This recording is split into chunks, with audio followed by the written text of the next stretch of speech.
Ako nga pala si Boss Art, retired tambay, kaya nagpapakain na lang ng manok.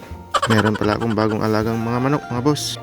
Pero bago ang lahat, tara magkape muna tayo mga boss. Lagyan ko na nga yung aming kettle ng tubig at magpapainit na ako. Katapos nyan ay magtitimpla na ako ng kape, pero natamad akong magtimpla ng kape mga boss, kaya ayan, minagic ko na lang. Kiniwar-kiwar ko nga yan at tinikman ko kung okay ba ang lasa nito. Baka mamaya matabang, pero okay naman sa aking panlasa, kaya ayan, nag-thumbs up ako.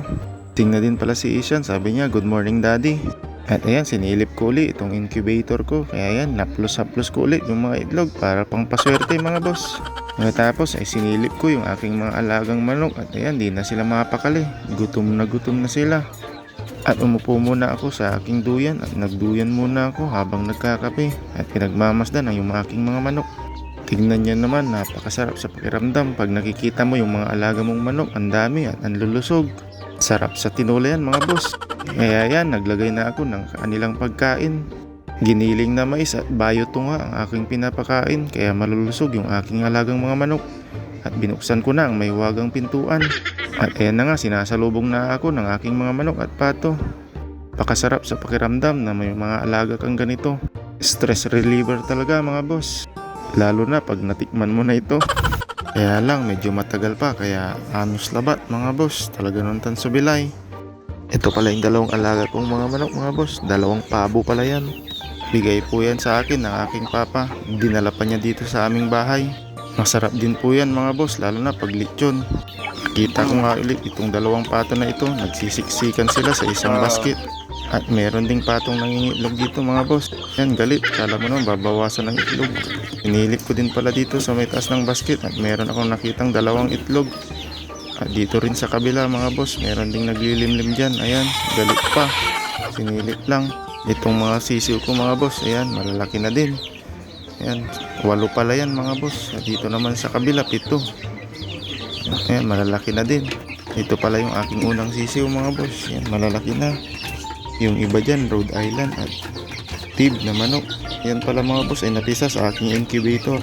Sana yan, kaya lang yung iba kinain ng daga. Yun lang ang pumipiste sa aking mga alagang manok. Kaya hindi rin natin maiwasang mabawasan yung alaga nating mga sisiw.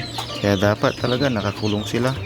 Bumili nga ako ng rat trap dyan mga boss, kaya lang talino yung daga, ayaw niyong pumasok. Tinimbang ko nga itong isang manok ko mga boss, kaya lang sabi ko hindi pa pwedeng, 2 months pa. Ito namang isa mga boss ay maliit pa din, hindi pa pwede. Kinuha ko ulit itong isa mga boss na native, kaya lang maliit pa din, hindi pa pwede. Tsaga-tsaga lang ang pagpapakain. Sabi ko matitikman ko din kayo. Kaya yan, binigyan ko na nga sila ng pagkain nila kasi ang kukulit. Meron din dito sa baba. Kaya yan, nilagyan ko din yung lagyan nila ng pagkain. Kaya nakataog pala yan. Yung mga manok ko mga boss ay antatakaw ng mga yan. 3 beses ko sila pakainin sa isang araw. Parang tao din, kaya magastos din sa pagkain. Yan pala yung aking tinanim na grapes mga boss. Malaki na, yan gumagapang na, nilagyan ko pala ng gapangan. Andyan ulit si Isha, nakita ko nga pala nakaduyan na. Dito naman sa may parting gilid mga boss, nagtanim pala ako ng luya dyan at luyang dilaw mga boss sa gilid. Dito naman sa may likod, yan may tanim po ako dyan na sili at talong yan mga boss. Yan, so sobrang laki na, natumba na sila. Ayan, may ampalaya din dyan sa taas mga boss. Pwede nang kuhanan yung ampalaya kasi namumunga na. Pagkatapos ko palang magpakain, ayan, isinara ko na ang kanilang mahiwagang gate mga boss. Ayan, si Kuya Ishan, nakaduyan na, inunahan niya ako sa aking duyan. Ayan, at umupo ako, nagkwentuhan kami. Sabi ko sa kanya, malapit na ang kanilang pasukan. At tinanong ko siya kung excited na siyang pumasok. Sabi niya, hindi pa daw, kulang pa ang kanyang bakasyon. At sabi ko, wag na siyang pumasok forever. At sabi niya, gusto naman niya. At sabi ko, pag hindi ka nag-aral, hindi ka makakahanap ng magandang trabaho. At magiging mahirap ka. Kaya napaisip siya at gusto na niya ulit pumasok. At sabi ko mag-aral siyang mabuti para lumaman siya paglaki niya at makahanap ng magandang trabaho. At tinanong ko nga kung tulog pa yung dalawang kapatid niya. Sabi niya tulog pa. Habang tinitignan ko nga siya mga boss ay ang laki na ng pinagbago niya. Ang bilis talaga ng panahon. Dati baby pa siya At sinasakay ko pa sa motor. Ngayon, binata na mga boss. Ang sarap sa pakiramdam lang na may kakwentuhan ka na anak mo. Ilang taon na lang ang aantayin at may kainuman na ako. Kaya yung mga wala pang asawa dyan, bilis-bilisan nyo na.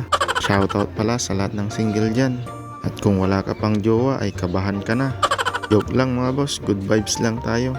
Maraming salamat nga pala sa lahat ng sumusuporta at nanonood ng aking mga videos.